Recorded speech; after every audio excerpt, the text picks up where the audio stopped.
Plan police target में। तो sir की third demo class and fourth class जो पेड कोर्सेज में हुई थी उनके ऐप पर वो दोनों क्लासेस के नोट्स मैंने एक साथ ज्वाइन कर दिए हैं। बाकी आपको अब डेली क्लासेस मिल जाएगी इसके बेस पर। ठीक है, चलिए करते हैं अपने वीडियो की शुरुआत। तो अभी तक आपने जो वैदिक काल है उन सभी के बारे में पढ़ चुके थे। ठीक है, तो अब जो बात आती है वो आती है सिंधु घाटी सभ्यता के बारे में। बाकी आपकी जो 2 क्लासेस की पीडीएफ थी वो हम आपको एक वीडियो में पढ़ा चुके हैं। आप जाकर के अगर आपने नहीं देखा है तो वो एक बार देख लेना, उसके बाद में ये वाली वीडियो देखना। अगर आपको नवीन सर की वीडियो देखना है तो आप नवीन सर की यूट्यूब से 3 डेमो क्लासेस देख लेना। बाकी चौथी क्लासेस आप मेरी देख लेना, या फिर आप अगर पीडीएफ समझ सकते हैं तो Telegram channel link description box में आपको मिल जाएगी, आप वहाँ से जा करके आप पीडीएफ से पढ़ सकते हैं। ठीक है, चलिए करते हैं अपने वीडियो की शुरुआत। तो सिंधु घाटी सभ्यता के बारे में पढ़ लेते हैं कि सिंधु घाटी सभ्यता को जो अन्य नामों से किस किस नामों से जाना जाता था। तो इसको पहले हड़प्पा सभ्यता के नाम से जाना जाता था। कांस्य सभ्यता यानी ब्रॉन्ज सभ्यता, जो ब्रॉन्ज सभ्यता है इसको कहा जाता है। प्रथम नगरीय सभ्यता भी इसको कहा जाता है। सरस्वती सभ्यता भी इसको कहा जाता है। किसको? हड़प्पा सभ्यता को, सॉरी, इंडस वैली सिविलाइजेशन जो सिंधु घाटी सभ्यता है उसको। ठीक है, तो सुमेरियन सभ्यता भी इसको, सुमेरियन सभ्यता की बेटी भी किसको कहा जाता है? तो सिंधु घाटी सभ्यता की को ही कहा जाता है। ये इतने नाम हैं, आपसे पूछ सकते हैं एग्जाम में, एक बार बस नज़र देख लीजिएगा। सरस्वती सभ्यता को याद रखेंगे कि सरस्वती सभ्यता किसको कहा जाता है? तो सिंधु घाटी सभ्यता को कहा जाता है। सिंधु घाटी सभ्यता के समकालीन सभ्यताएं कौन कौन सी थीं? तो इसके समकालीन जो सभ्यताएं थीं, जो चीनी सभ्यता थी, ठीक है, वो किस नदी के किनारे पर मिली है? तो हांगो नदी के किनारे पर चीनी सभ्यता को की जो खोज है वो हुई है। मिस्र की सभ्यता, मेसोपोटामिया की सभ्यता और व्यापार, ये कहाँ पे मिली हुई हैं? तो ये जो मिस्र की सभ्यता है और मेसोपोटामिया की जो सभ्यता है, इन दोनों का व्यापार एक साथ होता था। किसका? मिस्र का और मेसोपोटामिया का। तो मिस्र की जो सभ्यता है वो किस नदी के किनारे पर मिली है? तो ये नील नदी के किनारे पर मिली हुई है। मेसोपोटामिया की सभ्यता है, पूछते हैं कि चीन की सभ्यता किस नदी के किनारे मिली है? तो वांगो नदी के किनारे। पूछते हैं मिस्र की सभ्यता किस नदी के किनारे मिली हुई है? तो नील नदी के किनारे पर मिली हुई है। मेसोपोटामिया की सभ्यता की बात करें तो दबला और फरात नदी के किनारे पर। कहाँ पर? दफला और फरात नदी के किनारे पर। ठीक है, इन दोनों का व्यापार एक साथ होता था। मिस्र और मेसोपोटामिया की सभ्यता, इन दोनों का, मिस्र का और मेसोपोटामिया का। पहली बार सिंधु घाटी सभ्यता की खोज 1826 में किसने? चार्ल्स मैसन ने। किसने? चार्ल्स मैसन ने खोजा। किसने? चार्ल्स मैसन ने। ठीक है, इसके बाद में इसको जो है, इस पर किसी ने ज़्यादा ध्यान नहीं दिया, गौर नहीं किया, इसको कर दिया गया बंद। फिर 1856 में पहली बार कनिंघम ने, जब 1853 में जो लाहौर से कराची के टाइम पर जो रेलवे लाइन है, पहली जो रेलवे लाइन बिछी वो 1853 में लाहौर से कराची के लिए जो खुदाई की जाती है ना, पटरी वगैरह बिछाने के लिए, तो उस टाइम कनिंघम ने सर्वेक्षण किया। ये कनिंघम कौन थे? तो ये जो इनको, कनिंघम को कहा जाता है फादर ऑफ इंडियन आर्कोलॉजी, यानी भारतीय पुरातत्व के जनक के रूप में कनिंघम को जाना जाता है। तो उस टाइम ये सर्वेक्षण कर रहे थे, तब भी इनको महत्व नहीं दिया गया। फिर इसके बाद में क्या हुआ? 1856 में बर्टन बंधु और जॉन विलियम। बर्टन बंधु कौन थे? एक जॉन था और एक विलियम, ये दोनों भाई थे, जॉन और विलियम। इनको क्या कहा जाता है? तो इनको बर्टन बंधु कहा जाता है। ने हड़प्पा सभ्यता की सूचना सरकार को दी। किसको दी? सरकार को। जब यहाँ इनको 1856 में इधर इनको नहीं दी गई, फिर बर्टन बंधु ने, जो 2 भाई हैं जॉन और विलियम, इन्होंने सरकार को सूचना दी कि जो हड़प्पा सभ्यता है इसके बारे में, जब railway line Karachi to Lahore, आपको बता चुके हम पहले ही। ठीक है, तो जब सरकार को दी तो सरकार ने इस पर एक्शन लिया, तो इसकी जो खुदाई शुरू हुई। फिर इसमें जो भी जितनी भी पुरातत्व चीज़ें निकली उन चीज़ों के बारे में कार्बन डेटिंग 6C14, ठीक है, इसके बारे में जाना कि कितने पुरानी चीज़ें थी ये।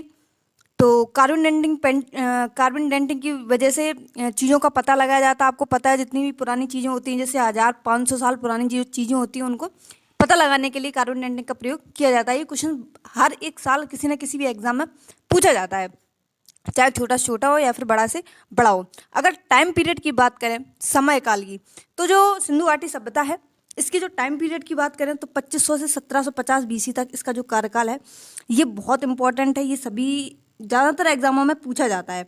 ठीक है, सबसे पहले प्रयास किसने किए? तो मार्शल के द्वारा ये किए गए खोज जो है कि कब करना है, कैसे करना है, इस तरीके से।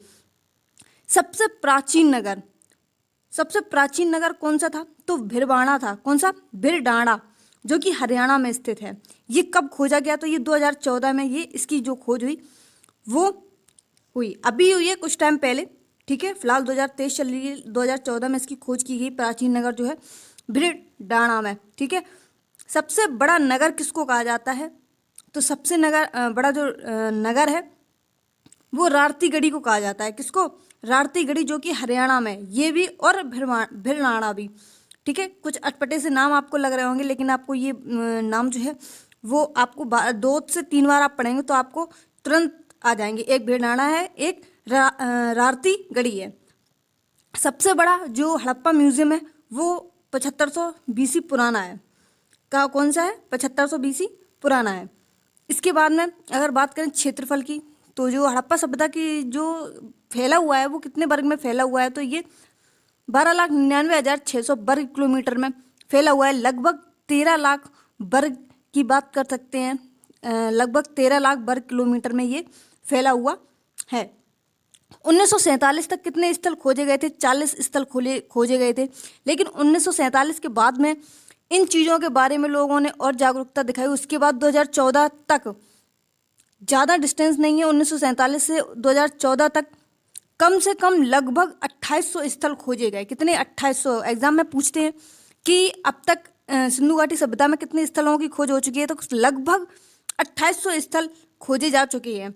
ठीक है, अभी कुछ टाइम पहले राखीगढ़ी में भी कुछ चीज़ें मिली हैं, तो इसके बारे में हम आगे वीडियो में बात करेंगे, जब राखीगढ़ी के हर एक जितने भी स्थल होंगे प्रमुख, उनके बारे में बात करेंगे। तो अगर हम बात करें किसकी, जो अपना इस तरीके से जो भारत है, ठीक है, तो थोड़ा नक्शा सही नहीं बना पा रहे, तो यहाँ पे जो इस तरीके के जो यहाँ पे लोग थे, गुजरात साइड, हरियाणा वगैरह में, यहाँ पे इस त्रिभुजाकार टाइप के जो लोग थे इस यहाँ पे रहते थे। और बाकी के किसी भी मैप में ज़्यादातर जो लोग हैं, ये पाकिस्तान जो है यहाँ पे, ठीक है, पाकिस्तान के साइड में आप देख सकते हैं।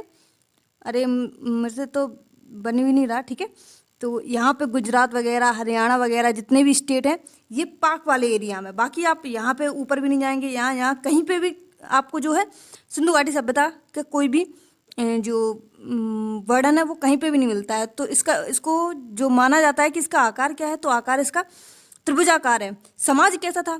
आज का जो समाज है वो पितृसत्तात्मक है। कैसा है? पितृसत्तात्मक। पितृसत्तात्मक का मतलब है कि पुरुषों को सबसे ज़्यादा मान्यता दी जाती है। पुरुष ही जो होते हैं वही डिसीजन लेते हैं कि किसी की शादी करनी हुई तो पुरुष का ही सबसे ज़्यादा अधिकार आज की डेट में है कि वही सब कुछ करेगा, लेकिन और उसी के डिसीजन माने जाएंगे। लेकिन सिंधु घाटी सभ्यता में क्या होता था? सिंधु घाटी सभ्यता में मातृ सत्तात्मकता थी। मातृ सत्तात्मकता मतलब कि जो स्त्रियां थी उनको सबसे ज़्यादा महत्व दिया जाता था, कि अगर उन्होंने एक बात बोल दी कि ये होना है तो बस वही होता था। ठीक है, तो इसके बाद में अगर हम बात करें कि लिपि कैसी थी, तो भाव चित्रात्मक थी। कैसी थी? भाव चित्रात्मक लिपि थी। ये अभी तक अपठनीय है। अपठनीय का मतलब है कि उस लिपि को अभी तक किसी ने नहीं पढ़ पाया। इंडस वैली सिविलाइजेशन में जो लिपि मिली है वो अभी तक किसी ने भी नहीं पढ़ पाई है। ठीक है, कैसी है? भाव चित्रात्मक है। इसमें कुछ मछली के आकार के हैं, कुछ यू आकार के हैं, अभी आगे बात आएगी। तो सबसे ज़्यादा मछली के आकार और यू आकार की जो आकृतियां हैं बनी हुई हैं लिपि में। ठीक है, अभी तक पढ़ा किसी ने नहीं है। अगर पूजा की बात करें कि इसमें पूजा किसकी होती थी, तो सबसे ज़्यादा जब मातृ सत्तात्मकता है तो यहाँ पर भी मातृ देवी की पूजा होती थी। मातृ देवी की पूजा किसके कहते हैं? तो उवर्ता की देवी थी। कौन सी थी? उर्वरता की देवी थी, ठीक है। और पशुपति की पूजा होती थी, किसकी? पशुपति की। एग्जाम में पूछ देते हैं। वैसे पशुपति तो पुराना हो गया है, अब जो एग्जाम पूछेगा तो किसकी पूजा होती थी? तो मातृ देवी की पूजा होती थी। इसके बाद में अगर पवित्र पशु की बात करें तो एक कुबड़ वाला बैल होता था। बैल सभी ने देखा होगा, लेकिन कुछ बैल आपने देखे होंगे जिनके ऊपर कुबड़ा टाइप का निकला होता है, कुछ इस तरीके से निकला होता है, ठीक है। ये जो बैल है वो बना हुआ होता है, और ये इसको जो निकला हुआ होता है ये कुबड़ा टाइप का, ठीक है। इसको कुबड़े टाइप वाला बैल बोला जाता है। ये पवित्र पशु माना जाता है उस टाइम में, और इसी की जो लोग हैं सबसे ज़्यादा इसी पशु को मानते थे, ठीक है। अगर व्यवसाय की बात करें तो आयात निर्यात होता था इस टाइम में। क्या होता था? आयात निर्यात होता था। व्यापार बोलते हैं जिसको, क्या? व्यापार, ठीक है। तो व्यवसाय कैसा था? व्यापारिक व्यवसाय था। सिंधु घाटी सभ्यता में दो टीले मिले। कौन से टीले मिले? दो टीले मिले। एक तो टीला मिला पूर्वी और दूसरा पश्चिमी। पश्चिमी टीला को दुर्ग टीला के नाम से भी जाना जाता है। किस नाम से जाना जाता है? दुर्ग टीला के नाम से जाना जाता है। और पूर्वी टीला को सिर्फ एक ही नाम से जाना जाता है। लेकिन जो पूर्वी टीला था उसको क्या करते थे? तो उसको जो निम्न वर्ग के लोग होते थे उसको पूर्वी टीला बोलते थे। जैसे मान लो कोई भी पूरा नगर है एक, ठीक है। इस नगर में यहाँ पे ईस्ट है, यहाँ पर भी वेस्ट है। तो यहाँ पे उच्च वर्ग के लोग रहते थे। उच्च वर्ग के लोगों का मतलब है कि जैसे मौर्य वगैरह वहाँ पे मिली हैं तो उनको उच्च वर्ग के लोगों में रखा गया है। और जो पूर्वी टीले थे उसमें जो लोग हैं उसमें बहुत ही ऐसी चीज़ें मिली हैं जिससे पता चलता है निम्न वर्ग के लोग वहाँ पर पे स्थल पर रहते थे, ठीक है। तो पूर्वी टीला और पश्चिमी टीला में फर्क आपको समझ में आ गया होगा, ठीक है। एक धौलावीरा ही सिर्फ एकमात्र ऐसा टीला था। कौन सा? धौलावीरा, जिसमें 3 टीले मिले हैं। कौन से? दुर्ग टीला, मध्य टीला और निचला टीला। इसमें एक मध्य वर्ग टीला भी इसमें एक जोड़ दिया गया। दुर्ग टीला पश्चिमी टीला को कहते हैं। मध्यम टीला जो बीच में रहते थे, ठीक है। अब इसमें जो मध्यम वर्ग लोग भी आ गए, उच्च वाले भी आ गए, मध्यम वाले भी आ गए और निम्न वर्ग वाले भी इसमें शामिल हो गए। किसमें? धौलावीरा में। ये वाली बात आपको समझ में आ गई होगी। आपको अगर पीडीएफ चाहिए तो आप टेलीग्राम चैनल जरूर ज्वाइन कर लेना। आपको ये वाली भी पीडीएफ मिल जाएगी और साथ में आपको चौथी क्लास की पीडीएफ भी मिल जाएगी जो पेड क्लासेस में हुई है, ठीक है। तो चलते हैं। अब जो टीला था वो तो 3 भागों में विभाजित हो गया। धौलावीरा जो धौलावीरा है वो 3 टीलों में विभाजित हो गया। बाकी जितने भी स्थल हैं उनमें सभी में 2 टीले मिले हैं। एक तो पूर्वी और दूसरा पश्चिमी टीला, ठीक है। अब हम बात कर लेते हैं कि जो भारत का नक्शा है उसमें जो जितने भी स्थल हैं सिंधु घाटी सभ्यता के वो कौन कौन सी जगह पर हैं, किस नदी के किनारे हैं और किस जो स्टेट नहीं बोलते, सॉरी, हाँ स्टेट ही बोलेंगे, किस स्टेट में स्थित है। तो जो ईस्ट की तरफ है वो आलमगीरपुर, जो हड़प्पा सभ्यता का जो स्थल है वो आलमगीरपुर, वो कहाँ पर है? तो उत्तर प्रदेश में स्थित है। आलमगीरपुर है किस नदी के किनारे? तो हिंडन नदी के किनारे है। किसके? हिंडन नदी के किनारे पर। ये बहुत मोस्ट इम्पॉर्टेंट है, ठीक है। इनको याद कर लेना, लिख लेना, याद कर लेना और इनको बार बार रिपीट ज़रूर कर लेना, ठीक है। तो मांडा यहाँ पे कहाँ? नॉर्थ साइड कौन सा? मांडा स्थल है। नदी कौन सी है? तो चिनाब नदी है। कौन सी नदी के किनारे है? चिनाब नदी के किनारे है। और ये मांडा है कहाँ पर स्थित? तो ये जम्मू कश्मीर में स्थित है। अगर पश्चिम की बात करें तो पश्चिम में क्या है? सुतकांगेडोर। कौन सा? सुतकांगेडोर, जो कि दास्क नदी के किनारे है। किस नदी के किनारे? दास्क नदी के किनारे। और ये सुतकांगेडोर है कहाँ? बलूचिस्तान, पाकिस्तान में। कहाँ पर है? बलूचिस्तान, पाकिस्तान में। अभी हम बात करेंगे कि जो सिंधु घाटी सभ्यता के जो मोस्टली स्थल हैं जैसे मोहनजोदड़ो है, हड़प्पा है, ये कहाँ पे मिले हुए हैं? तो ये सभी पाकिस्तान में पहुंच गए हैं। लेकिन जब खोज हो रही थी तब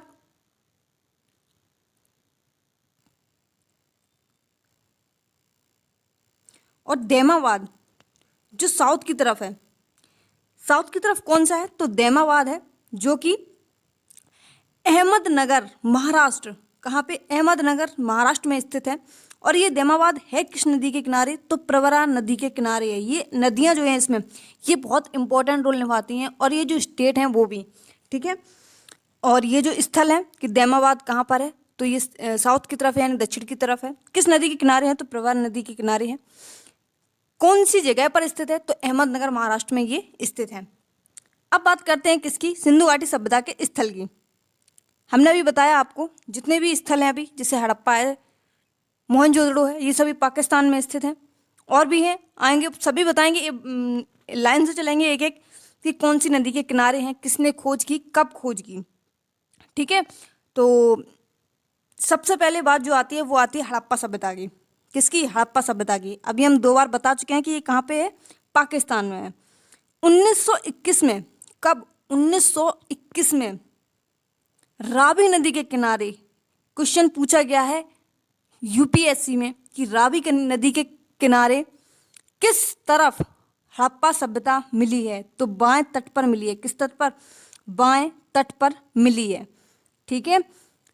आपको पता है कि जितनी भी सभ्यताएं हैं वो सभी नदी के किनारे मिली हैं। नदी के किनारे क्यों मिली हैं? क्योंकि पानी के बिना तो जीवन कुछ है ही नहीं, तो और तब कोई साधन भी नहीं थे। इस वजह से ये नदी के किनारे ज़्यादातर जो सभ्यताएं हैं, जितने भी स्थल हैं और जो मनुष्यों का रहना सहना है, वो पानी के किनारे ही आपको ज़्यादातर मिलेगा। तो 1921 में हड़प्पा सभ्यता की खोज दयाराम साहनी ने की थी। किसने? दयाराम साहनी ने। और हड़प्पा सभ्यता जो है वो रावी नदी के किस तट पर है? तो बाएं तट पर ये स्थित है। इसकी अध्यक्षता किसने की थी? जब ये हड़प्पा सभ्यता की खोज हो रही थी तब उसकी अध्यक्षता किसने की थी? तो मार्शल ने की थी। किसने की थी? मार्शल ने इसकी अध्यक्षता की थी। इसके बाद अगर हम बात करें मोहनजोदड़ो और चंदहुदड़ो, तो मोहनजोदड़ो भी पाकिस्तान में है और चंदहुदड़ो भी पाकिस्तान में है। सिंधु नदी के किनारे हैं ये दोनों। कौन से? मोहनजोदड़ो और चंदहुदड़ो दोनों ही पाकिस्तान में हैं, दोनों ही सिंधु नदी के किनारे हैं। लेकिन 1922 में इन्होंने, किसने? राखल दास बनर्जी ने मोहनजोदड़ो की खोज की थी। किसने? राखल दास बनर्जी ने। और चंदहुदड़ो की जो खोज है वो मजुमदार ने की थी। किसने की थी? मजुमदार ने की थी, ठीक है। कहाँ? और ये स्थल जो है वो कहाँ पर है? तो ये पाकिस्तान में दोनों स्थित हैं। और 1934 में चंदहुदड़ो की जो खोज है वो कब हुई है? तो 34 में हुई है, ठीक है। मोहनजोदड़ो की 1922 में, हड़प्पा सभ्यता की 1921 में, दयाराम साहनी ने पाकिस्तान में, ठीक है। इसके बाद में अगर हम बात करें किसकी? धोलावीरा की। किसकी? धोलावीरा की। तो धोलावीरा की खोज कब हुई है? तो 1967 से 1968 के बीच में। ये पूछा जा चुका है कि धोलावीरा की खोज 1967 से 1968 के बीच में। किस नदी के किनारे है धोलावीरा? तो लूनी नदी के किनारे है। धोलावीरा किस स्टेट में है? तो ये गुजरात में है। किस स्टेट में है? गुजरात में। मोस्ट इंपॉर्टेंट इसको लिख लेना, धोलावीरा को, मोस्ट इंपॉर्टेंट, ठीक है। किसके द्वारा खोजा गया है? तो RS बिष्ट और JP जोशी के द्वारा। किसके द्वारा? RS बिष्ट और JP जोशी के द्वारा इसकी खोज की गई। तो धौलावीरा स्थित कहाँ है? गुजरात में है। किस नदी के किनारे है? लूनी नदी के किनारे है। 1967-68 में इसकी खोज की गई। किसके द्वारा की गई? तो RS बिष्ट और JP जोशी के द्वारा की गई। लोथल की बात कर लेते हैं तो 1954 में इसकी खोज की गई। किसके द्वारा की गई? तो SR राव के द्वारा की गई। किसके द्वारा? SR राव के द्वारा की गई। लोथल स्थल है कहाँ पर स्थित? तो ये गुजरात में स्थित है। किस नदी के किनारे स्थित है? तो भोगवा नदी के किनारे स्थित है। किस नदी के? भोगवा नदी के किनारे ये स्थित है। बनावली की बात कर लेते हैं तो बनावली कब इसकी खोज की गई? तो 1974 में इसकी खोज की गई। कब? 1974 में। तो किस नदी के किनारे है बनावली?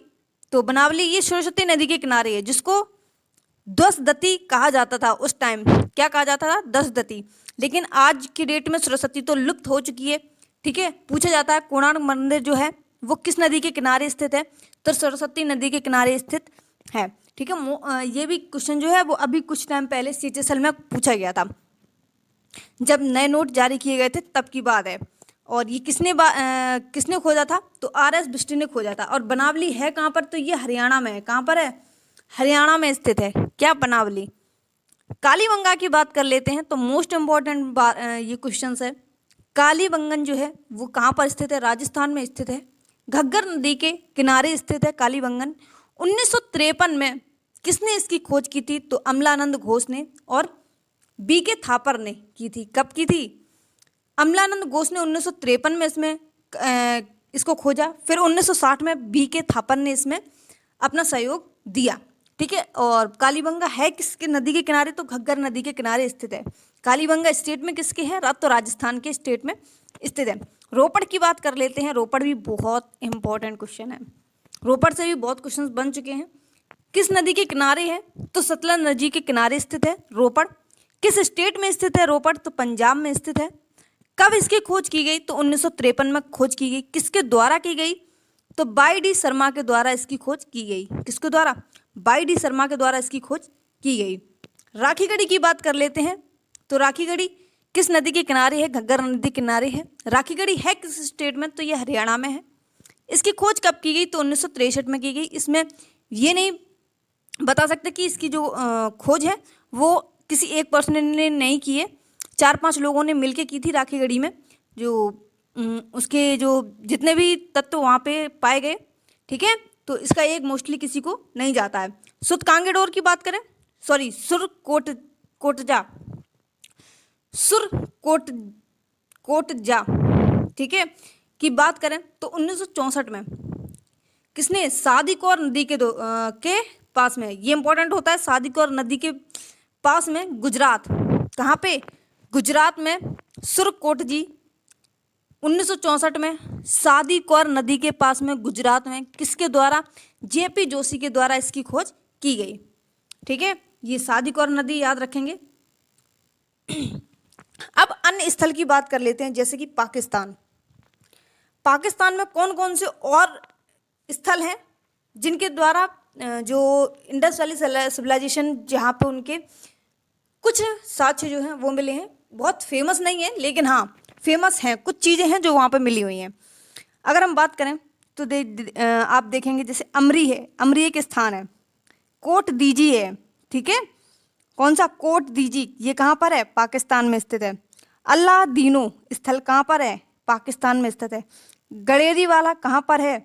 जो कि सबसे बड़ा स्थल है राजस्थान का। ठीक है, इंडस वैली सिविलाइजेशन में जो सबसे बड़ा स्थल है वो कौन सा है? गड़ेरी वाला। कौन सा स्थल है? गड़ेरी वाला। ये कहाँ पर है? पाकिस्तान में है। ज़्यादातर जो सिंधु घाटी सभ्यता है वो पाकिस्तान में पाई गई है। हरियाणा की बात करें तो हरियाणा में पहला स्थल है बालू, भगवानुपुरा, मीनांथल और कुणाल। कौन कौन से? बालू, भगवानुपुरा, मीनांथल और कुणाल जो है वो हरियाणा में स्थित हैं। ये स्थल है जो इंडस वैली सिविलाइजेशन से है संबंधित हैं। पूछ सकते हैं आपसे कुछ भी, इसलिए सभी को पढ़ते हुए चलना है आपको धीरे धीरे। वालाथली, कर्णपुरा, कर्णपुरा इंपॉर्टेंट है। राजस्थान का कौन सा? वालाथली और कर्णपुरा, ये दोनों स्थल जो है वो कहाँ पर हैं? तो राजस्थान में स्थित हैं। गुजरात के कौन कौन से हैं? तो देसलपुर, पबूमत, रोजदी, रंगपुर, मालवण और कुंतासी। कौन कौन से? देसलपुर, पबूमत, रोजदी, रंगपुर, मालवण और कुंतासी। ये सभी कहाँ के हैं? तो ये गुजरात के हैं। आप 2 से 3 बार इस जितने भी हैं नाम पढ़ेंगे तो आपको समझ में आ जाएगा। नाम भी आप जल्दी से पढ़ पाएंगे और आपको याद भी रहेगा। उत्तर प्रदेश में कौन कौन से हैं? तो हुलास, मांडी और सनोली। कौन कौन से? सनोली और हुलास, मांडी जो स्थल है वो उत्तर प्रदेश में है। इसके बाद अगर हम बात करें तो बाड़ा और दंधेरी पंजाब के हैं। कौन कौन से? बाड़ा और दंधेरी जो है वो कहाँ के हैं? वो पंजाब के हैं। अब हड़प्पा सभ्यता के बारे में थोड़ी सी और बात कर लेते हैं कि इसका जो एरिया वगैरह है और सब इसके हड़प्पा सभ्यता के बारे में जो बात है वो कर लेते हैं। तो हड़प्पा सभ्यता कहाँ मिली है? ये राजस्थान में मिली है। कहाँ पे मिली है? राजस्थान में मिली है। जो हड़प्पा स्थल है, सॉरी स्थल कहाँ है? पाकिस्तान में है। इसकी परिधि की बात करें तो 5 किलोमीटर इसकी परिधि है। किसकी? हड़प्पा सभ्यता की। ठीक है, इसमें कौन सी पद्धति चली गई? इसमें कौन सी पद्धति से नगर बने हुए हैं? तो ग्रिड पद्धति से नगर बने हुए हैं। ग्रिड पद्धति का मतलब है इस तरीके से रास्ते होते थे, ठीक है। और जो घर होते थे वो यहाँ पर बने हुए होते थे, कहाँ पे, यहाँ पे। और अंदर की ओर जो दरवाजे हैं वो खुलते थे, यानी बाहर की ओर गेट ना आए, अंदर की ओर खुले। जैसे कुछ कुछ घरों में बाहर की ओर गेट खुलते हैं तो वो सही नहीं होते हैं, ठीक है। जो इनको जिनके गेट अंदर की ओर खुलते हैं उसको ग्रिड पद्धति कहते हैं। इसके बाद अगर हम बात करें तो दफनाने के जो साक्ष्य सबसे पहले हड़प्पा सभ्यता में मिले हैं। ऐसा भी नहीं कह सकते कि सबसे पहले जो शव दफनाने की प्रथा है वो हड़प्पा सभ्यता से मिली है। हड़प्पा सभ्यता की सबसे पहले खोज हुई है, इस वजह से वहाँ पर जो शव दफनाने के साक्ष्य हैं वो सर्वप्रथम मिले हैं। कभी क्वेश्चन में नहीं पूछा जाएगा शव दफनाने के साक्ष्य कहाँ से मिले हुए हैं, तो ये अभी तक डिसाइड नहीं हुआ है कि सबसे प्रथम शव दफनाने की प्रथा जो है वो कहाँ से शुरू हुई है। तो ऐसा क्वेश्चन कभी नहीं बनता है, बस आपको याद रखना है। अब ऐसे कोई 4 क्वेश्चन दे देंगे, 4 ऑप्शन दे देंगे जो बिल्कुल ही नहीं मैच खाते हैं, तो आपको पढ़ना सभी इंपॉर्टेंट है, ठीक है। अभी आगे कुछ आएंगे कि हाथियों के जो दांत के साक्ष्य हैं, कंघी बनाना हाथियों के दांतों से, तो ये 4 जगह मिले हुए हैं, तो किसी एक जगह स्थल को कभी नहीं दे देंगे वो, ठीक है। तो अगर देंगे भी तो 3 ऑप्शन बिल्कुल ही हट के देंगे और चौथा ऑप्शन उसमें से मिलेगा, इसलिए सभी को पढ़ना बहुत इंपॉर्टेंट हो जाता है। अगर हम बात करें कब्रिस्तान को क्या कहा जाता है, तो कब्रिस्तान को R37 कहा जाता है। क्या कहा जाता है? R37 इसको कहा जाता है। मैंने अपनी खुद की बनाई हुई PDF क्यों नहीं ली है, सर की PDF क्यों इस्तेमाल कर रहे हैं, क्योंकि हम आपको टेलीग्राम पर अपनी जो लिखी हुई है मेरी खुद की वो आपको समझ में नहीं आएगी, इस वजह से हमने सर की PDF से पढ़ाना शुरू किया है। क्योंकि जो मेरा कुछ पुराना लिखा हुआ है उसमें भी हम ऐड करते जा रहे हैं, बार बार लिखना बेवकूफ़ बनती होती है, इस वजह से अपना टाइम वेस्ट नहीं करना है, मुझे बार बार उन्हीं चीज़ों को पढ़ना है। बस एक बार लिख चुका है उसी में ऐड ऑन करना है, इसलिए हम आपसे बोलते हैं कि आप अपनी लाइन थोड़ी ना थोड़ी कहीं ना कहीं छोड़ दीजिएगा, अपनी जो भी आप लिखते हैं जहाँ पर भी थोड़ा डिस्टेंस दे करके लिखिएगा। और जब भी कोई जैसे ये हड़प्पा सभ्यता है, अगर इसको ही ख़त्म करेंगे और उसके बाद में 6 से 7 लाइनें आपको नीचे छोड़ देनी है, इसलिए छोड़ देनी है ताकि जब भी कुछ एक्स्ट्रा उसमें ऐड ऑन करना हो आपको तो आप ऐड ऑन कर सकें, ठीक है। और जब भी कोई चैप्टर खत्म होता है तो उसके बाद आपको 2 पेज जरूर छोड़ देने हैं। ये बात हम आपसे इसलिए कह रहे हैं क्योंकि जो हमने गलती की है वो आप गलती ना करें। तो हड़प्पा सभ्यता में कपास की खेती के साक्ष्य भी प्राप्त हुए हैं। कुल कितनी फसलों का ज्ञान था हड़प्पा सभ्यता में लोगों को? तो हड़प्पा सभ्यता में लोगों को 9 फसलों का ज्ञान था। कितनी फसलों का ज्ञान था? 9 फसलों का ज्ञान था। अब बात करते हैं सुरक्षा दुर्ग। तो जो सुरक्षा के लिए वहाँ पर जो सुरक्षा दुर्ग बनाया गया है उसको क्या कहते थे? तो उसको माउंट एबी कहते थे। माउंट एबी का मतलब होता है व्हीलर कहते थे, जिसको पश्चिमी टीला के नाम दिया जाता था। पश्चिमी टीला का मतलब, पश्चिमी टीला में कौन से लोग रहते थे? तो उच्च वर्ग के लोग रहते थे, और वही उसकी सुरक्षा का देखरेख जो था माउंट एबी, जिसको व्हीलर कहते हैं, ठीक है। और पूर्वी टीला को क्या कहते थे? तो माउंट एफ कहते थे। क्या कहते थे? माउंट एफ कहते थे। और सुरक्षा दुर्ग जिसको माउंट एबी कहते थे। ये कहीं भी आपको नहीं मिलेंगी सुरक्षा दुर्ग और पूर्वी टीला के बारे में, ठीक है। तो ये आपको ध्यान रखना है एक बार।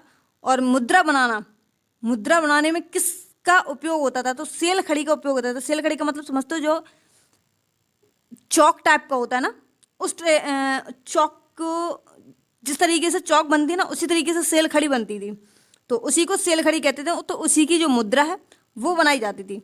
मोहनजोदड़ो की बात करें, मोहनजोदड़ो पिक्चर सभी ने देखी होगी, उसमें सभी जो चीज़ें हैं वो सही नहीं है, ठीक है। पढ़ते हम कुछ और है, उसमें दिखाया कुछ और गया है। कुछ चीज़ें हैं जो इससे मिलती जुलती हैं, हालांकि अगर बोलें कि 20% चीज़ें हैं जो सिर्फ मोहनजोदड़ो की चीज़ों से मिलती हैं, बाकी का उसमें जितना भी दिखाया गया वो सिर्फ एक बनाई हुई कहानी है, कोई रियलिटी नहीं है। मोहनजोदड़ो को कहते क्या थे? तो मृतकों का टीला कहते थे। क्या कहते थे? मृतकों का टीला कहा जाता था किसको? मोहनजोदड़ो को। इनकी जो भाषा थी वो कैसी थी? तो ये सिंधी भाषा का इस्तेमाल करते थे। सिंधु घाटी का बगीचा भी इसको कहा जाता था मोहनजोदड़ो को। मोहनजोदड़ो को क्या कहते थे? सिंधु घाटी का बगीचा कहते थे। सर्वाधिक जनसंख्या और दूसरा सबसे बड़ा स्थल मोहनजोदड़ो को कहा जाता था। सबसे जो सर्वाधिक जनसंख्या थी वो मोहनजोदड़ो में थी, ठीक है। मोहन ने सबसे ज़्यादा जनसंख्या बढ़ाई है। किसने? मोहन ने। ऐसे याद रख लेंगे क्योंकि और तो कोई ऑप्शन है नहीं। और दूसरा सबसे बड़ा स्थल था जो कि भारत का था, दूसरा सबसे बड़ा स्थल, ठीक है। और जो कि कहाँ पर स्थित है? मोहनजोदड़ो, ठीक है। विश्व अन्नागार की बात करें, सॉरी विशाल अन्नागार की बात करें तो ये सबसे बड़ी इमारत होती थी। सबसे बड़ी इमारत क्यों? क्योंकि कुछ लोग स्नानागार को सबसे बड़ी इमारत बोल देते हैं, लेकिन जो विशाल सबसे बड़ी इमारत जो थी वो क्या थी? विशाल अन्नागार जो था, जिसमें हम लोग अन्न को संरक्षित करके रखते थे, ठीक है। तो जो इसकी लेंथ और ब्रीथ थी इमारत की, तो वो 45.71 मीटर लेंथ थी और 15.23 मीटर जो ब्रीथ थी इसकी इमारत की वो थी, ठीक है। विशाल स्नानागार की बात करें तो स्नानागार में ये 11.84 इसकी लेंथ, ब्रीथ 7.01 मीटर और जो हाइट थी उसकी 2.43 मीटर थी। किसकी? विशाल स्नानागार की। अगर इसका तीनों का मल्टीप्लाई करेंगे और इन दोनों का मल्टीप्लाई करेंगे तो ये ज़्यादा बड़ा था। क्या? जो अन्नागार है ये सबसे बड़ा था। हड़प्पा की जुड़वा राजधानी किसको कहा जाता था? तो मोहनजोदड़ो को हड़प्पा की जुड़वा राजधानी कहा जाता था। ये हड़प्पा से मोहनजोदड़ो है, ये कितनी दूरी पर था? तो 640 किलोमीटर की दूरी डिस्टेंस थी हड़प्पा और जो मोहनजोदड़ो है इनके बीच में, ठीक है। मोहनजोदड़ो में और क्या क्या मिला है? तो मोहनजोदड़ो में स्वास्तिक चिन्ह मिला है। क्या मिला है? स्वास्तिक चिन्ह। स्वास्तिक चिन्ह किसको कहते हैं? इस तरीके से जो बना होता है सतिया, ठीक है, एक तरफा से सतिया मान लो, स्वास्तिक चिन्ह इसको कहते हैं, ठीक है। इसके जो साइन है वो कहाँ से मिले हैं? यहीं से मिले हैं। बुने हुए कपड़े के साच। बुने हुए कपड़े का मतलब है जैसे ऊनी, जो लोग ऊन को बुनते हुए आपने देखा होगा, तो उसी कपड़े के जो साक्ष्य हैं वो यहाँ पर मिले हैं। कहाँ पे? मोहनजोदड़ो में। वाटर प्रूफिंग के जो साक्ष्य हैं वो भी मोहनजोदड़ो में मिली हैं। एक श्रृंगी बैल का मतलब है एक सींग वाला बैल जो है वो आकृति वाली मोहर कहाँ मिली है? वो भी यहीं पे मिली है। एक सींग वाला बैल जो है उसकी आकृति वाली मोहर कहाँ पे मिली है? तो मोहनजोदड़ो में मिली है। दाढ़ी वाला बाबा की बात करें तो दाढ़ी वाला जो बाबा है वो भी मोहनजोदड़ो में मिले हैं। पशुपति देवता की बात करें तो पशुपति देवता भी कहाँ पे मिले हैं? यहीं पे मिले हैं, मोहनजोदड़ो में ही। कांसे की नकृति जो कि किसकी बनी हुई थी? गुप्त मोम की बनी हुई थी। किसकी? गुप्त मोम की बनी हुई थी। ये विधि होती है गुप्त मोम, ठीक है। तो ये कांसे की नकृति कहाँ मिली हुई है? तो मोहनजोदड़ो में मिली हुई है। ये पूछा जा चुका है कि ये किसकी बनी हुई थी, किस विधि से बनी हुई थी? तो गुप्त मोम विधि से ये बनी हुई थी। इसके बाद में हम बात करें चंद्रहुदड़ो की। चंद्रहुदड़ो भी कहाँ पे स्थित है अपना? ये पाकिस्तान में है। हड़प्पा भी कहाँ पे अपना? ये पाकिस्तान में स्थित है, जो अभी हम पीछे बात कर चुके हैं। मनका बनाने का कारखाना कहाँ पे प्राप्त हुआ है? तो ये चंद्रहुदड़ो में मिला है। कहाँ पर? वे चंद्रहुदड़ो में मिला है, जो कि पाकिस्तान में स्थित है। इसकी खोज किसने की थी मनका बनाने के कारखाने की? तो जो मैके थे, मैके ने इसको खोजा था। किसने? मैके ने इसको खोजा था। वक्र ईंटें या वक्र ईंटें या फिर गोलाकार ईंटों की बात करें इस तरीके से, कहाँ पे मिली है? तो चंद्रहुदड़ो में मिली है। कहाँ पर मिली है? चंद्रहुदड़ो में। बिल्ली के पीछे कुत्ते के साच। बिल्ली के पीछे कुत्ते के साच कैसे पता कि बिल्ली के पीछे कुत्ते नहीं किया था या कुत्ते का पीछा बिल्ली नहीं किया था? तो जब बिल्ली ने अपना पंजा रखा, ठीक है, कुछ इस तरीके का बिल्ली का पंजा होगा, पहले वो खोजा गया, नीचे वो मिला है, उसके बाद ऊपर से कुत्ते का पंजा जो है वो मिला है, ठीक है। इस वजह से ये पता है कि बिल्ली का पीछा कुत्ता ने किया होगा, ना कि कुत्ते का पीछा बिल्ली ने।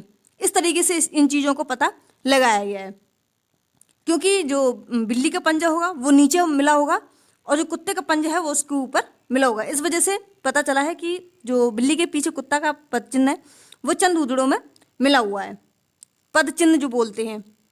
मेकअप किट की बात करें तो ये कहाँ मिला है? खुद को चमकाने के लिए चंद्रहुदड़ो की जो स्त्रियाँ हैं वो मेकअप किट का इस्तेमाल करती थी, जैसे काजल, लिपस्टिक वगैरह, ठीक है। दवात, इंक जिसको कहते हैं, जो पुराने ज़माने से चली आ रही है, जिसमें रामायण वगैरह सब कुछ लिखा हुआ है, वो कहाँ पे मिला हुआ है? तो दवात के जो साक्ष्य हैं वो कहाँ पर मिले हैं? तो चंद्रहुदड़ो में भी दवात के साक्ष्य जो हैं वो प्राप्त हुए हैं। एकमात्र ऐसा नगर है जिसमें सुरक्षा की दीवारें नहीं है। किसमें? चंद्रहुदड़ो में सुरक्षा की दीवारें नहीं हैं, जबकि सुरक्षा की दीवारें किस वर्ग में होती थी? उच्च वर्ग में होती थी। उच्च वर्ग को क्या कहते थे? पश्चिमी टीला कहते थे। क्या कहते थे? पश्चिमी टीला कहते थे। अभी बता चुके हैं। सिर्फ धौलावीरा एक ऐसा था जिसमें उच्च वर्ग, मध्यम वर्ग और निम्न वर्ग 3 जो टीले हैं वो मिले हैं। किसमें? धौलावीरा में। और बाकी के सभी में 2 टीले मिले हैं, एक पश्चिमी और दूसरा पूर्वी। पश्चिमी को उच्च वर्ग और पूर्वी को निम्न वर्ग का दर्जा दिया जाता था। बता चुके हैं कि क्यों दिया जाता था। शिल्प उत्पादन के जो साक्ष्य हैं, ठीक है, शिल्प उत्पादन के जो साक्ष्य हैं वो चंद हुदड़ों में मिले हैं। कहाँ पर वे? चंद हुदड़ों में शिल्प उत्पादन के साक्ष्य प्राप्त हुए हैं। इसके बाद लोथल की बात करें, किसकी? लोथल की। तो इसको क्या कहा जाता है? तो लघु मोहनजोदड़ो इसको कहा जाता है। क्या कहा जाता है? लघु मोहनजोदड़ो कहा जाता है। किसको? लोथल को। लोथल, ठीक है, क्या? लोथल किसको कहा जाता है? लघु मोहनजोदड़ो को कहा जाता है। मोहनजोदड़ो अपना कहाँ स्थित है? पाकिस्तान में स्थित है, आपको बता चुके हैं। हड़प्पा कहाँ पर स्थित है? तो हड़प्पा भी अपना पाकिस्तान में स्थित है। मोहनजोदड़ो, हड़प्पा, ये कहाँ पे है दोनों? किस नदी के किनारे हैं मोहनजोदड़ो? बताइए कमेंट बॉक्स में, ठीक है। अभी आपको सारा सब कुछ बता चुके हैं। कुछ चीज़ें हैं जो अगर आपका कोई सवाल है तो आप कमेंट बॉक्स में करके पूछ सकते हैं, या फिर टेलीग्राम चैनल पर अभी मैंने खोल रखा है सारा सब कुछ, तो आप वहाँ से जाकर ऑनर वाले पे क्लिक करके आप कोई भी क्वेश्चन या सवाल या आपका कुछ भी है या डाउट वगैरह है या आपको कुछ बात करनी है तो आप वहाँ से मैसेज कर सकते हैं हमें। सफाई के प्रति सजग जो थे वो लोथल के लोग थे। सफाई के प्रति सजग जो लोग थे वो लोथल के लोग थे। व्यापारिक नगर भी इसको कहा जाता है। लोथल को क्या कहा जाता है? व्यापारिक नगर भी इसको कहा जाता है। इंपॉर्टेंट बात ये है कि व्यापारिक नगर क्यों कहा जाता है? क्योंकि विदेशों से इसका आयात निर्यात होता था।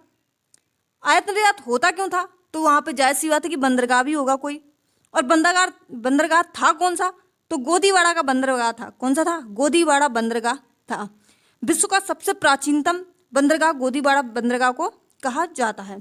किसको कहा जाता है? तो गोदीवाड़ा बंदरगाह को कहा जाता है। कहाँ पे स्थित है ये? लोथल में। कहाँ पर? लोथल में। और क्या हुआ इसमें प्राप्त? जो घोड़े की हड्डियों के साक्ष्य हैं, घोड़े की हड्डियों के जो साक्ष्य हैं वो लोथल में प्राप्त हुए हैं। कहाँ पर पे? लोथल में। घोड़े की हड्डियों के साक्ष्य कहाँ पर प्राप्त हुए हैं? तो लोथल में प्राप्त हुए हैं।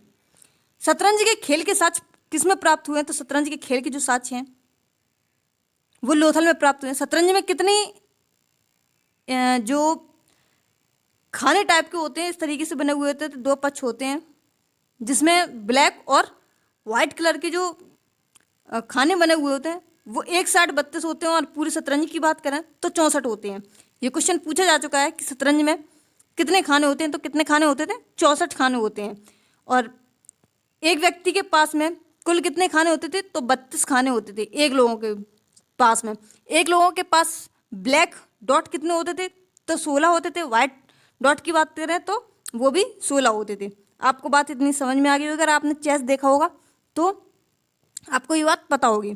3 युगल समाधि, यानी 3 युगल समाधि का मतलब है पति पत्नी होंगे,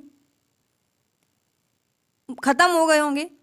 हो सकता है क्या कारण रहा होगा जो तीन पुरुष और 3 स्त्रियों को एक साथ में दफनाया गया, साथ में युगल बना के। ठीक है, युगल का मतलब समझते हैं आप? युगल का मतलब नहीं समझते तो कपल का मतलब आप सभी समझते होंगे। इसके बाद में अगर बात करें हाथी के दांत से बनी मेसोपोटामिया की मोहर, किसकी? हाथी के दांत से बनी मेसोपोटामिया की मोहर कहाँ पे? लोथल में मिली है। कहाँ पर? लोथल में इसके साक्ष्य प्राप्त हुए हैं। चावल की छिलके जिसको भूसी कहते हैं, क्या कहते हैं? भूसी, ठीक है, अपनी भाषा में। बाकी यहाँ पर जो कुछ बोला जाता हो, चावल के छिलके के साक्ष्य कहाँ प्राप्त हुए? लोथल में प्राप्त हुए हैं। हड़प्पा सभ्यता का मैनचेस्टर किसको कहा जाता है? तो लोथल को कहा जाता है। अभी पीछे बात कर चुके हैं हम, ये दोबारा से रिपीट हो गया है। अनाज पीसने की चक्की के साक्ष्य कहाँ प्राप्त हुए हैं? तो जब खेती करते थे लोग, अन्न का भंडार भी करते थे, व्यापार भी करते थे, तो जायज़ सी बात है कि वहाँ पे आटा पीसने के लिए चक्की भी लगाई गई होगी, जिसके साक्ष्य प्राप्त हुए हैं लोथल से। मम्मी किसको कहते हैं? जो आपने देखा हो, एक इंग्लिश पिक्चर आई थी, ठीक है, मम्मी नाम से, सभी को पता होगा। मम्मी इतना कोई वो नहीं है कि किसी को पता ना हो। सफ़ेद कलर के कपड़ों में उनको कुछ तत्व लगा करके उनको बंद बॉक्स में रख दिया जाता था। तो उन कुछ सालों बाद उनको मम्मी का नाम दिया जाता था। मिट्टी की नाव, जिसको खिलौने के रूप में खेला जाता था, बच्चे जो खेलते थे मिट्टी की नाव से, तो मिट्टी की नाव के साक्ष्य कहाँ प्राप्त हुए हैं? तो लोथल में से प्राप्त हुए हैं। कहाँ से प्राप्त हुए? लोथल से। कालीबंगा कहाँ स्थित है? तो कालीबंगा कहाँ स्थित है? राजस्थान में स्थित है। कहाँ पे? राजस्थान में। कालीबंगा से काली चूड़ियों के साक्ष्य प्राप्त हुए हैं। कहाँ से? कालीबंगा से ही काली चूड़ियों के साक्ष्य प्राप्त हुए हैं। और जब इसको काली चूड़ियों के जो साक्ष्य प्राप्त हुए तभी इसका नाम कालीबंगा रख दिया गया। इसका अर्थ जो है कालीबंगन का, वो काली चूड़ियाँ रखी हैं क्योंकि यहाँ पे काली चूड़ियों के साक्ष्य प्राप्त हुए हैं। जुते हुए खेत और चूड़ियों के जो साक्ष्य हैं वो कहाँ से प्राप्त हुए हैं? तो जुते हुए खेत के साक्ष्य और चूड़ियों के साक्ष्य भी कालीबंगा से प्राप्त हुए हैं। जब काली चूड़ियों के मतलब ही उसका नाम है काली चूड़ियाँ, कालीबंगा का, तो चूड़ियों के साक्ष्य भी तो यहीं से प्राप्त हुए होंगे। और जुते हुए खेत, तो जुते हुए खेत के भी कहाँ से? कालीबंगा से इसके जो साक्ष्य हैं वो प्राप्त हुए हैं। लकड़ी का हल, लकड़ी का हल आप सभी ने देखा होगा, तो इसके साक्ष्य भी कहाँ से प्राप्त हुए हैं? कालीबंगा से प्राप्त हुए हैं। जब चक्की है, चक्की के साक्ष्य लोथल से प्राप्त हुए हैं, तो लकड़ी का जो हल है वो कुछ टाइम बाद कालीबंगा से प्राप्त हुआ है। 7 हवन कुंड, तो यहाँ पे लोग पूजा पाठ हवन वगैरह भी करते थे। कहाँ पे? कालीबंगन में। कहाँ पे? कालीबंगन में, ठीक है। ऊँट की हड्डियों की बात करें तो ऊँट की हड्डियाँ भी कहाँ से मिली हैं? कालीबंगन से मिली हुई हैं। ऊँट की हड्डियाँ। भूकंप के साक्ष्य भी कहाँ से प्राप्त हुए हैं? तो भूकंप के जो साक्ष्य हैं वो भी आपको कालीबंगन से प्राप्त हुए हैं। कालीबंगन कहाँ है? तो राजस्थान में है। धोलावीरा कहाँ पे है? तो आप बताएंगे कि धोलावीरा कहाँ पर है, ठीक है। अगर आपको नहीं पता है तो आप फिर से 2-3 बार आप पढ़ने की कोशिश करेंगे तो आपको अपने ऑटोमेटिकली ही आपको सारी चीज़ें याद हो जाएंगी। अंत्योष्टि संस्कार के साक्ष्य कहाँ प्राप्त होते हैं? तो जो संस्कार की बात की गई है तो 16 संस्कार की बात की गई है। जब बच्चा पैदा होता है तो उसको सर्वप्रथम दूध दिखाई जाती है, उसके मुंह में जब कोई अन्न डाला जाता है तो एक संस्कार माना जाता है। किसी की शादी होती है तो संस्कार माना जाता है। कोई मर जाता है तो उसके अंतिम संस्कार किया जाता है, वो भी एक अंत्येष्टि संस्कार में जोड़ा जाता है। तो ऐसे कुल कितने संस्कार हैं? तो 16 संस्कार माने गए हैं, ठीक है। इसके बाद अगर हम बात करें किसकी? हाथी के दांत की कंघी की, तो हाथी के दांत से कंघी हम बता चुके हैं कि किसी एक स्थल का नाम नहीं दिया जाएगा। ऐसे स्थलों के नाम दिए जाएंगे जहाँ पे बिल्कुल ही साक्ष्य प्राप्त नहीं हुए हैं। जहाँ पे थोड़े से भी साक्ष्य प्राप्त हुए हैं तो ऐसे स्थान का नाम नहीं दिया जाएगा। तो हाथी के जो दांत है वो भी यहाँ पे प्राप्त हुए हैं। अब बात करते हैं धोलावीरा की। किसकी? धोलावीरा में कुछ ज़्यादा नहीं है, अब धीरे धीरे जो कंटेंट है वो थोड़ा कम होता चला जाएगा। जल प्रबंधन की व्यवस्था, जल प्रबंधन व्यवस्था धौलावीरा में इसकी की गई। कहाँ पे? धौलावीरा में इसकी जो साक्ष्य हैं वो प्राप्त होते हैं। सुनामी के साक्ष्य भी इसमें प्राप्त होते हैं। स्टेडियम के जो साक्ष्य हैं वो भी कहाँ पे प्राप्त होते हैं? तो धौलावीरा में प्राप्त होते हैं। सुरकोटजा के साक्ष्य कहाँ पे प्राप्त होते हैं? तो जो सुरकोटजा है इसके प्राप्त जो है वो घोड़े, हाथी, भेड़ियों और की हड्डियों के जो साक्ष्य हैं वो प्राप्त होते हैं। घोड़े, हाथी, भेड़िया, इन सभी के जो हड्डियों के साक्ष्य हैं वो सुरकोटजा में प्राप्त होते हैं। पत्थर से किलेबंदी की गई थी, पत्थर से किलेबंदी की गई, इसके जो साक्ष्य हैं वो सुरकोटजा में ही मिलते हैं। कहाँ पे? सुरकोटजा में ही मिलते हैं। बनावली की बात करें तो इसमें भी हाथी के दांत की जो कंघी है वो बनावली में भी मिली है। जौ के दाने के साक्ष्य कहाँ पे प्राप्त हुए हैं? तो ये बनावली में ही प्राप्त हुए हैं। मिट्टी का हल, लकड़ी का हल बता चुके हैं। अब मिट्टी का हल जो है वो खिलौने के रूप में कहाँ मिला है? तो ये बनावली में मिला है। इंपॉर्टेंट बनती है ये बात है कि लकड़ी जहाँ पे दो चीज़ें मिली हुई हैं और दोनों के बात जो अलग अलग बोली गई है, जैसे कि लकड़ी का हल बोला जाए या फिर मिट्टी का हल बोला जाए, तो मिट्टी के हल में सिर्फ बनावली भी दिया जाएगा। क्या दिया जाएगा? बनावली। खिलौने के रूप में जो मिट्टी का हल है वो कहाँ मिला है? तो बनावली में मिला है। तो मिट्टी से ही बनाया गया होगा तभी बनावली में जो हल है वो मिला है, ठीक है। जौ के दाने को कहाँ पे मिला दिया गया? मिट्टी के साथ में ही मिला दिया गया। इस तरीके से आप जो हैं अपने अपने थोड़े से दिमाग का इस्तेमाल करिएगा और जितने भी जो भी चीज़ें हैं उनको रिलेट करके पढ़ने की कोशिश कीजिएगा, ठीक है। इसकी बात करें सामान्य, अब इसमें जानकारी कौन कौन सी हैं, कुछ जो इंडस वैली सिविलाइजेशन में है, यहाँ के लोग जो थे वो शाकाहारी भी थे और मांसाहारी दोनों थे, शाकाहारी भी थे और मांसाहारी दोनों थे, ठीक है। अब इसमें बात करें जो ईंटों का निर्माण किया गया है, तो ईंटों का जो निर्माण है वो किस रेशियो में किया गया है, ये पहले क्वेश्चन पूछा जा चुका है। तो ईंटों का जो निर्माण होता था वो 4:2:1 में होता था, आज भी होता है, ठीक है। लेकिन इसकी जो हाइट, ब्रीथ, लेंथ जो होती थी वो क्या होती थी, तो 27 लेंथ होती थी, 13 ब्रीथ होती थी और हाइट जो होती थी उसकी 6 सेंटीमीटर होती थी, ठीक है। 4:2:1 याद रखेंगे ईंट का जो रेशियो होता था इंडस वैली सिविलाइजेशन में, यानी सिंधु घाटी सभ्यता में। 4 विद्वान हुए, 4 वर्ग इसमें बांटे गए। पहला विद्वान बांटा गया जो लोगों की रक्षा करता था, जो गलत का विरोध करता था, पुरोहित, योद्धा, व्यापारी और श्रमिक। ये सभी जो 4 वर्ग हैं इनको बांटा गया अलग अलग चीज़ों में, कि व्यापारी है तो आपको आयात निर्यात करना है, श्रमिक है तो आपको सिर्फ मजदूरी करनी है, योद्धा हो तो आपको किसी अन्य राज्य से या फिर अन्य किसी भी स्थल से आपको युद्ध करना है। आप अगर विद्वान है तो आप गलत का विरोध करके सही का साथ दीजिए। इस तरीके से 4 वर्गों में लोगों को बांटा गया। यहाँ पे जातियाँ नहीं होती थी, सिंधु घाटी सभ्यता में जातियों का कोई भी उल्लेख अभी तक इसमें नहीं मिला है। इसमें जो लिपि भी मिली हुई है, जो भाषा मिली हुई है, वो उसको अभी तक किसी ने पढ़ा नहीं है। उसमें मछली के आकार के और यू आकार के सबसे ज़्यादा जो अक्षर हैं वो मिले हैं। आज तक किसी ने भी नहीं पढ़ पाया, आपको पहले भी बता चुके हैं। सिंधु घाटी सभ्यता के पतन होने का कारण क्या था, एक तो जलवायु परिवर्तन था और दूसरा बाढ़ था, कि बाढ़ आई, नदी किनारे बसते थे, बाढ़ आई तो उन चीज़ों को, उनके जो धीरे धीरे जो उन्होंने जो चीज़ें रखी थी वो सारी बह गई या नष्ट हो गई किसी तरीके से, या फिर जो जलवायु परिवर्तन था वो उनसे धीरे धीरे, उन्हें जलवायु का इतना ज्ञान नहीं होता था कि कब कौन सी चीज़ों को किस तरीके से संरक्षित रखना है, तो धीरे धीरे सारी चीज़ों का जो विनाश है वो धीरे धीरे होता चला गया, ठीक है। इसके बाद अगर हम बात करें माप तौल के बारे में, तो आज के डेट में 100 ग्राम, 50 ग्राम, 250 ग्राम, 50-50 के अंतर में जो बांट है उनका प्रयोग किया जाता है। लेकिन सिंधु घाटी सभ्यता में 16 के गुणक में होता था, जैसे 16 ग्राम, 32 ग्राम, 64 ग्राम, हमेशा 16 का मल्टीप्लाई होता था उस टाइम।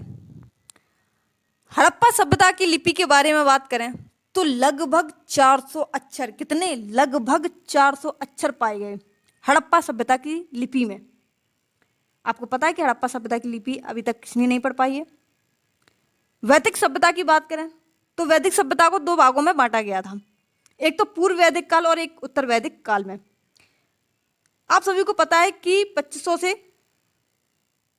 1750 बीसी, ठीक है, 1750 बीसी तक ये कार्यकाल जो सिंधु घाटी सभ्यता है उसके बारे में चला है। लेकिन यहाँ पे ये 1750 है और यहाँ पे ये 1500 है, ये बात आपकी समझ में नहीं आ रही होगी। हम समझाते हैं आपको। देखो, यहाँ पे इसका सिंधु घाटी सभ्यता का पतन हो रहा था एक साइड, और यहाँ पे ये जो वैदिक सभ्यता है यहाँ पे इसका जो उद्गम है वो होना शुरू हो गया। सिंधु घाटी सभ्यता धीरे धीरे दबती चली गई और वैदिक सभ्यता जो है वो धीरे धीरे 1500 से ऊपर उठती चली गई। इसलिए जो पूर्व वैदिक काल है, जो कि वैदिक सभ्यता में आता है, एक भाग ही है। पूर्व वैदिक काल और ऋग्वैदिक काल, इसमें 2 भाग बांटे गए थे। तो तभी इस पूर्व वैदिक काल को 1500 से 1000 ईसा पूर्व, यानी बीसी हमेशा उल्टा चलता है, आपको पहले भी पिछली वीडियो में बता चुके हैं। तो पूर्व वैदिक काल की जो समय अवधि है वो 1500 1000 ईसा पूर्व है। उत्तर वैदिक काल की बात करें तो 1000 से 600 बीसी पूर्व है, ठीक है। पूर्व वैदिक काल को ऋग्वैदिक काल भी कहा जाता है। क्या कहा जाता है? पूर्व वैदिक काल को ऋग्वैदिक काल भी कहा जाता है। या ऋग्वैदिक काल की समाप्ति पूछे तो 1500 से 1000 बीसी, या फिर पूर्व वैदिक काल पूछे तो भी 1500 से 1000 बीसी। उत्तर वैदिक काल की बात करें तो 1000 से 600 ईसा पूर्व। इसको लोहे का उपयोग भी कहा जाता था, क्या कहा जाता था, लोहे का उपयोग भी इसको कहा जाता था उत्तर वैदिक काल को, क्योंकि लोहा का सबसे ज्यादा उपयोग उत्तर वैदिक काल में ही हुआ है। इसके बाद अगर हम बात करें किसकी, आर्यों के आगमन स्थल की, कि आर्य कहां से आए, तो आर्यों ने इस व्यवस्था को जन्म दिया। किस व्यवस्था को, वैदिक काल की, ठीक है, वैदिक काल के बारे में। अगर हम बात करें कि आर्य शब्द का सबसे पहले प्रयोग किसने किया, आर्यों के बारे में जान लेते हैं थोड़ा बहुत। तो मैक्स मूलर ने सर्वप्रथम 1853 में, कब, 1853 में आर्य शब्द का प्रयोग किया। किसने, मैक्स मूलर ने। किसने, मैक्स मूलर ने 1853 में सर्वप्रथम आर्य शब्द का प्रयोग किया। इसके बाद आर्य का अर्थ क्या होता था, तो आर्य का जो अर्थ है वो श्रेष्ठ होता था, मतलब बेस्ट, कुलीन। कुलीन का मतलब भी होता है कुल में जो सबसे उच्च स्थान पर हो उसको बोलते हैं कुलीन, ठीक है। मान्यता क्या मानी जाती है मैक्स मूलर की, कि जो मध्य एशिया से लोग आए थे, जो मध्य एशिया से आए थे उन्हें आर्य बोला गया। क्या बोला गया, आर्य, जो मध्य एशिया से आए थे मैक्स मूलर के अनुसार,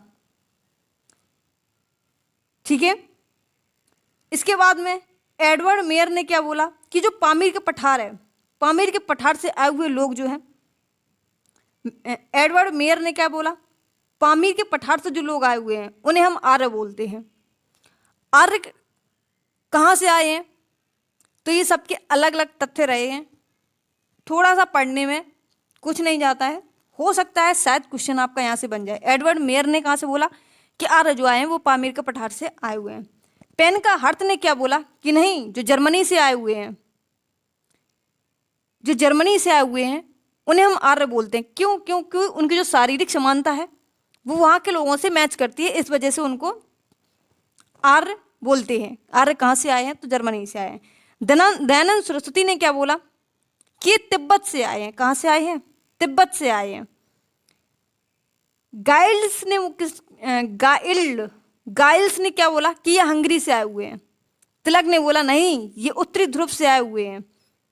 इन्होंने एक पुस्तक भी लिखी तिलक ने, the Arctic home of Aryans, ये आर्यंस के ऊपर ही लिखी थी पुस्तक, the Arctic home of Aryans. कौन सी, the Arctic home of Aryans पुस्तक।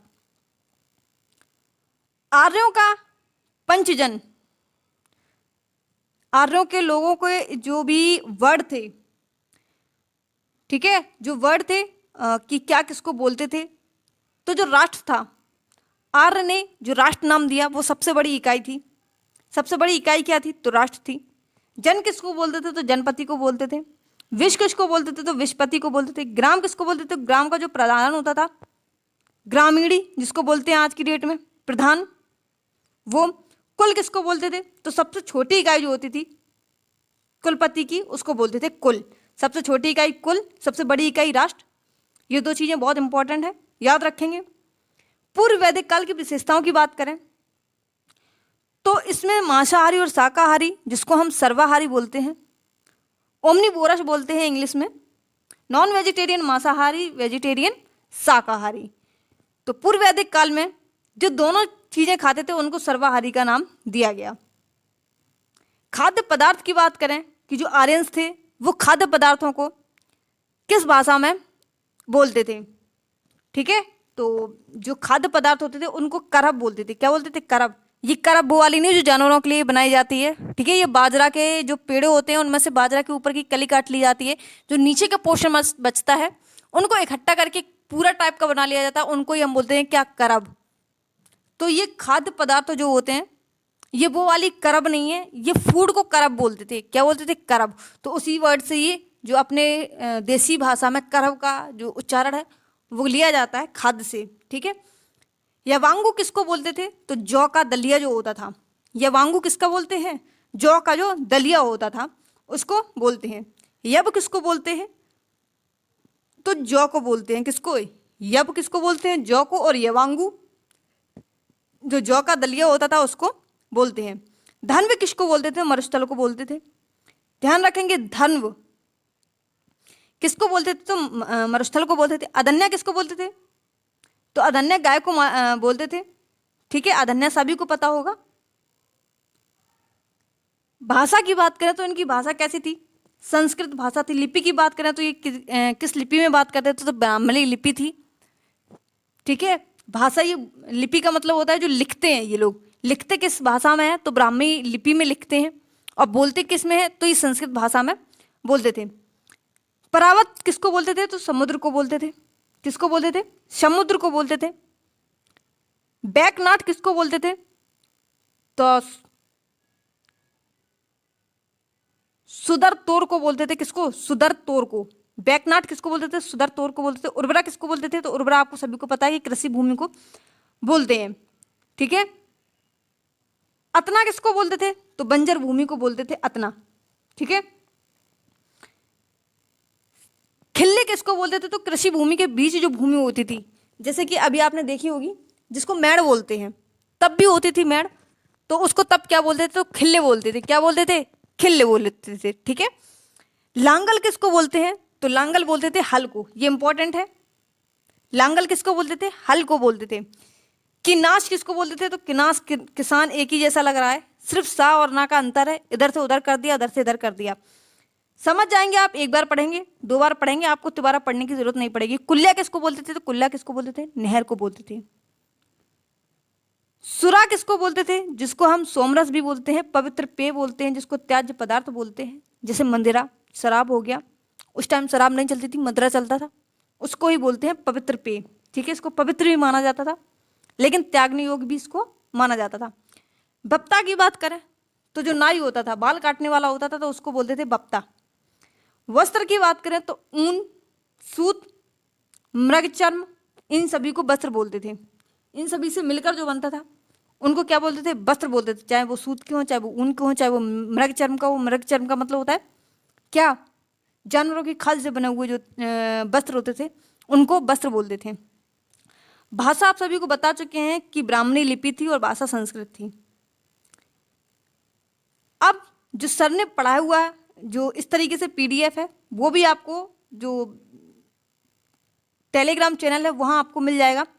ये सर की पीडीएफ पढ़ाई हुई है और वो हैंड नोट बने हुए हैं। आपको दोनों तरीके से हम ये पूरी पीडीएफ प्रोवाइड करवा देंगे टेलीग्राम चैनल पर, तो टेलीग्राम चैनल पर जुड़ना ना भूलें। आप देख सकते हैं जो जो सर ने लिखा है, जिस तरीके से हाथी दांत की कंगी, अंत्येष्टि संस्कार के साक्ष्य, लकड़ी से बनी नाली, भूकंप के साक्ष्य, ये सभी कहाँ मिले हैं? तो आपको बता चुके हैं कालीबंगा में।